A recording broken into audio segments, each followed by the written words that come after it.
Let's pivot now to Yuri. At the last ADCC, you won the super fight title.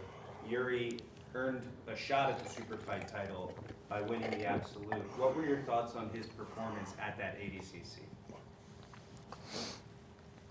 I like Yuri. I think Yuri is like a cool guy, and I talk to him. Like, not often, but I talk to him enough. I helped him get stem cells at Waste Well. Yuri, I think, is very impressive because Yuri has been able to win against the best guys consistently with what is, in my opinion, not a very high level of technique. Like, that dude is a winner. Like, when I look at him, there's nothing particularly special about him. Like, he's not ultra physical, he's not very strong, he's not super explosive. He's not like great at wrestling. He's not great at playing guard. He's not great at passing. Like, there's nothing that he does that is like, I see makes him better than anybody else in the world. Like, there's not one thing that Yuri does where I'm just like, that's why he wins. But he's just like a grinder, and he's tactical, and he like doesn't quit, and he just makes it happen. Like, he's beaten the who's who of jiu-jitsu. Like, he's won everything. I mean, he's one of the most successful competitors in ADCC history. And, he makes it happen. So it's very impressive what he does with the skill level that he has. That's very complimentary. I didn't know if I expected that. What do you expect out of him as an opponent here in 2024? The last match I had with Yuri was the finals of the Absolute in 2018 Nogi Worlds. And we had fought 3 times before that, and we had fought the day previous to that, where he engaged, and I beat him 11-0, and I finished mounted on him. Then we fought the next day, and he played a very negative, cagey, kind of bouncing around outside game when he was passing.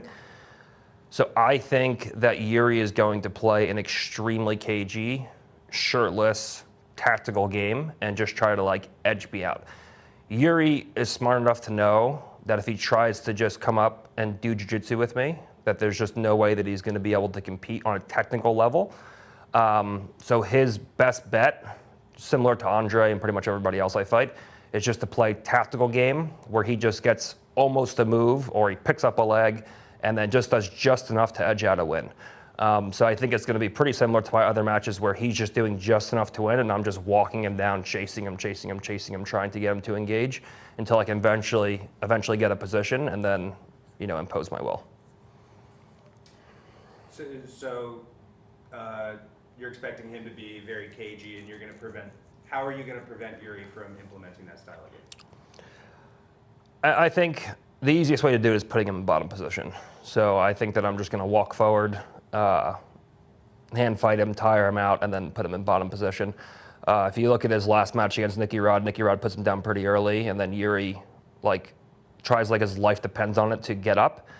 And Nicky Rod is just like, he's not particularly good at holding anybody down, and Yuri couldn't get up on him. So if Yuri gets into bottom position against me, the match is essentially over. It's kind of going to be like what it was like with Andre. Like, once I get to top, it's just going to be a slow death until I eventually get to a submission. Did you see he's not training for this in California, he is training in your old stomping grounds of New Jersey for this? Yeah, I've been kind of keeping up with that a little bit. Like, he was training, I think, in the Philippines, in some high-rise building where they just threw mats down and had a bunch of random people. And now he's just training with random guys in New Jersey doing his camp. So I don't know, maybe he knows something I don't, but it seems kind of wild the way that he's running this camp, and he's just wrestling some D1 wrestling guys from New Jersey. But I don't know, he looks like he's getting in shape now and looks like he's happy doing the camp, so more power to him.